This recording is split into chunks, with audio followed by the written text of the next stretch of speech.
ఈ little guest video మొన్న పెట్టాను కదండి.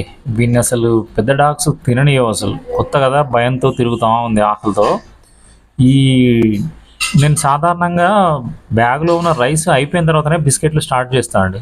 కానీ కొన్ని చోట్ల రైస్ పెట్టలేము. ఈ రోడ్డు మీద ఇక్కడ షాపులు ఉంటాయి, షాప్లో ముందు పెడితే ఇక్కడ పెట్టకండి సార్ అని వాళ్ళు చెప్తూ ఉంటారు. అవన్నీ విని విని విసిగిపోయి ఉన్నాయి. ఏదో బిస్కెట్ ప్యాకెట్ ఉంటే వేసేసి వెళ్ళిపోతాం, కానీ పక్కకు పిలిచి అవన్నీ చెప్పించుకోలేము కదా.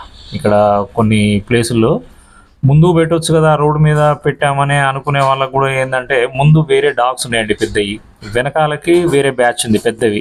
ఇవన్నిటి మధ్యలో నేను నిలబడితే కానీ వాడు ఒక 2 బిస్కెట్ ప్యాకెట్లు తినగలిగాడు, కడుపు నిండింది. నా దగ్గర రైస్ అయిపోయింది, నైట్కి వీడియో తీసింది. ఈ పెట్టేది ఏంటంటే, అన్నం పెట్టినా పెరుగన్నం పెట్టినా ఆ అన్నం పెడితేనే కడుపు నిండుతుంది అన్న విషయం తెలుసు, కానీ పెట్టేటప్పుడు అక్కడ ఉన్న సిచ్యువేషన్ ఏందో ఫీడర్కి మాత్రమే అర్థమైద్దండి.